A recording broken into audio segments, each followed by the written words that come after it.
পুরো মধ্যপ্রাচ্য জুড়ে বাজছে তৃতীয় বিশ্বযুদ্ধের দামামা। একদিকে ইরান, হামাস, হুতি, হিজবুল্লাহ, অন্যদিকে আমেরিকা ও ইসরায়েল। চলছে পুরোপুরি হামলা পাল্টা হামলা। আর এরই মধ্যেই আমাদের হাতে এসে পৌঁছেছে গুরুত্বপূর্ণ আন্তর্জাতিক সংবাদ। শুরুতেই শিরোনাম: গাজায় ইসরায়েলি বর্বরতা, সব জায়গায় লাশের গন্ধ। এদিকে আজ হোক বা কাল ইসরায়েলকে এই অপরাধের মূল্য দিতেই হবে বলে হুঁশিয়ারি এরদোয়ানের। জানিয়ে দিব ইসরায়েলে ফের রকেট ছুড়ল প্রতিরোধ যোদ্ধারা। জানিয়ে দিব দক্ষিণ লেবাননে যুদ্ধে ইসরায়েলের 4 সেনা নিহত। এবং সর্বশেষ জানাবো যুক্তরাষ্ট্রকে টেক্কা দিতে ভয়ঙ্কর যুদ্ধ বিমান তৈরি করেছে চীন। এতেই কপালে চিন্তার ভাঁজ পশ্চিমাদের। শুনছিলেন সংবাদ শিরোনাম, এবারে বিস্তারিত। তবে তার আগে প্রতিদিনের আপডেট আন্তর্জাতিক সংবাদ সবার আগে পেতে ভিডিওটিতে একটি লাইক দিয়ে চ্যানেলটি সাবস্ক্রাইব করার অনুরোধ রইল। গাজায় ইসরায়েলি হামলা, সব জায়গায় লাশের গন্ধ।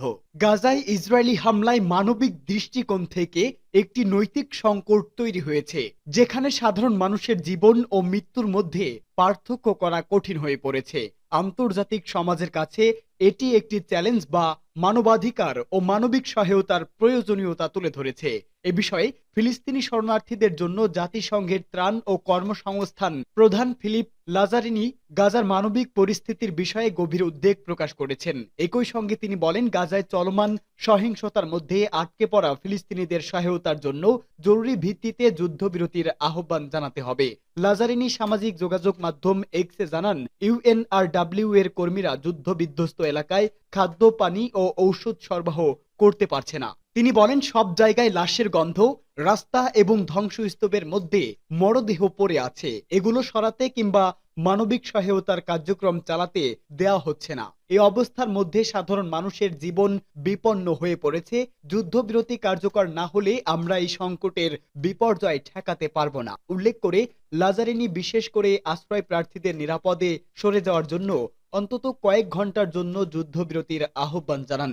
এদিকে গাজার পরিস্থিতি ক্রমাগতই খারাপ হচ্ছে। সেখানে ইসরায়েলি বাহিনীর হামলা থামানোর কোনো লক্ষণই দেখা যাচ্ছে না। এই অঞ্চলে এমন কোনো স্থান নেই যেখানে দখলদার বাহিনী হামলা চালায়নি। গাজার স্কুল, হাসপাতাল, আবাসিক ভবন ও মসজিদ সবকিছুই ধ্বংসস্তূপে পরিণত হয়েছে।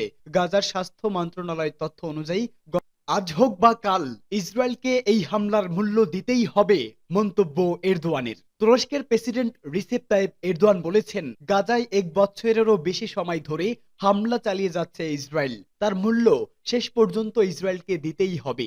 গত বছরের 7 অক্টোবর ইসরায়েলে হামাসের হামলার জবাবে গাজায় শুরু হওয়া যুদ্ধের 1 বছরেরও বেশি সময় পার হয়ে গেছে বলে মন্তব্য করেন এরদোয়ান। এরদোয়ান বলেন, এটা ভুলে গেলে চলবে না। 1 বছর ধরে চলা এই গণহত্যার জন্য আজ হোক বা কাল ইসরায়েলকে মূল্য দিতেই হবে। ইসরায়েলের বিরুদ্ধে সম্মিলিত পদক্ষেপের উপর গুরুত্ব আরোপ করেন তিনি।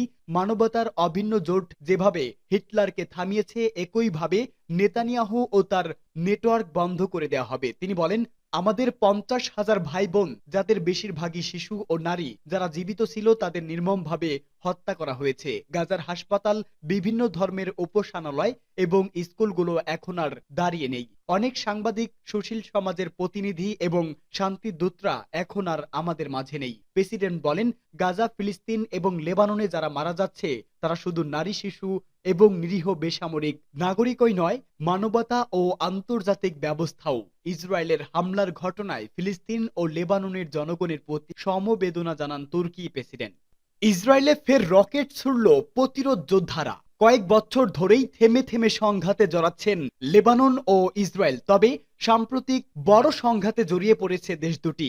হামলা পাল্টা হামলার মধ্যে আবারও ইসরায়েলে রকেট হামলা চালিয়েছে লেবাননের প্রতিরোধ যোদ্ধারা। টাইমস অফ ইসরায়েল জানিয়েছে, তেল আবিব লক্ষ্য করে 2টি দূরপাল্লার রকেট ছোড়ে প্রতিরোধ যোদ্ধারা। তবে এই হামলায় কোনো হতাহত বা ক্ষয়ক্ষতির খবর পাওয়া যায়নি। ইসরায়েলের প্রতিরক্ষা বাহিনী বলেছে, তারা বিমান প্রতিরক্ষা ব্যবস্থার মাধ্যমে 2টি রকেট প্রতিহত করেছে। এরপরও সতর্ক বার্তা হিসেবে তেল আবিব, হাইফা ও উত্তর নাজারেত এলাকায় সাইরেন বাজানো হয়েছে। এছাড়া মেটুলা, মিসগাব, আম এবং কেফার গিলাদি সহ উত্তর ইসরায়েলের গ্যালিলি এলাকার বেশ কয়েকটি শহরে সাইরেনের শব্দ শোনা যায়। নিরিট এলাকার হামলার পর হিজবুল্লাহ জানিয়েছিল তারা তেল আবিবের শহরতলির সামরিক গোয়েন্দা ইউনিট ৮২০০ এর গিলিট ঘাঁটিতে বড় ধরনের ক্ষেপণাস্ত্র হামলা চালিয়েছে। এর আগে গত শনিবার লেবানন থেকে ছোড়া একটি ড্রোন তেল আবিবের উত্তরের সিজারিয়ায় একটি বাসভবনে আঘাত হানে। তবে এ সময় কোনো হতাহত বা নিহতের খবর পাওয়া যায়নি। দক্ষিণ লেবাননে যুদ্ধে ইসরায়েলের ৪ সেনা নিহত। দক্ষিণ লেবাননে হিজবুল্লাহর সঙ্গে যুদ্ধে ৪ ইসরায়েলের সেনা নিহত হয়েছেন এবং আরও ৬ জন আহত হয়েছেন। ইসরায়েল সেনাবাহিনী এক বিবৃতিতে এই তথ্য জানিয়েছে।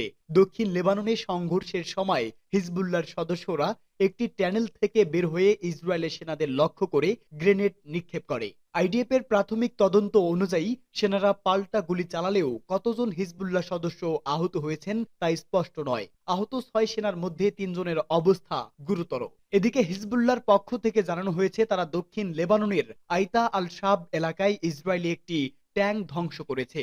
এতে একজন ক্রু নিহত হয়েছেন, আহত হয়েছেন আরও একজন। গাইডেড ক্ষেপণাস্ত্রের মাধ্যমে ট্যাঙ্কটি ধ্বংস করা হয় এবং এতে আগুন ধরে যায়। বর্তমানে দক্ষিণ লেবাননে ইসরায়েলি বাহিনী ও হিজবুল্লাহর মধ্যে সংঘাত অব্যাহত রয়েছে, যেখানে ভারী অস্ত্র ও গ্রেনেড ব্যবহার করা হচ্ছে। এছাড়া পৃথক ঘটনায় আইডিএফ জানায় ৭ম অর্কড ব্রিগেডের ৭৫তম ব্যাটালিয়নের একজন অফিসার অ্যান্টি ট্যাঙ্ক গাইডেড মিসাইলের হামলায় গুরুতর আহত হয়েছেন। ৫৫তম প্যারাটুপার্স ব্রিগেডের ৭১৫৫তম ব্যাটালিয়নের একজন রিজার্ভ সৈন্য হিজবুল্লাহর সঙ্গে সংঘর্ষে গুরুতর আহত হয়েছেন। যুক্তরাষ্ট্রকে টেক্কা দিতে ভয়ঙ্কর যুদ্ধ বিমান তৈরি করেছে চীন। যুক্তরাষ্ট্রের অত্যাধুনিক যুদ্ধ বিমান F-35 কে টেক্কা দিতে নতুন যুদ্ধ বিমান তৈরি করেছে বিশ্বের অন্যতম পরাশক্তি চীন। পঞ্চম প্রজন্মের এই স্টিলথ যুদ্ধ বিমানের নাম J-35। China International Aviation and Aerospace এক্সিবিশনে অত্যাধুনিক এই যুদ্ধ বিমান প্রথমবারের মতো সামনে আনে বেইজিং। এই খবর জানিয়েছে ফিনান্সিয়াল টাইমস। প্রতিবেদনে বলা হয়েছে পঞ্চম ১০ আন্তর্জাতিক বিমান চলাচল ও মহাকাশ প্রদর্শনীর উদ্বোধন অনুষ্ঠানের পর রাডার উপেক্ষাকারী জেটটি অল্প সময়ের জন্য আকাশে উড়েছিল। দেশটির গুয়াংডং প্রদেশের জুহাইতে শুরু হওয়া এই প্রদর্শনী চলবে আগামী ১৭ নভেম্বর পর্যন্ত।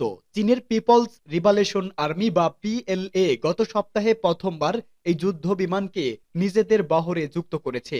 এরপর প্রথমবারের মতো রাডার ফাঁকি দিতে সক্ষম এই যুদ্ধ বিমান জনসম্মুখে আনা হয়েছে। চীনের নতুন এই যুদ্ধ বিমান পশ্চিমাদের দুশ্চিন্তা বাড়িয়ে দিতে পারে বলে ধারণা করা হচ্ছে।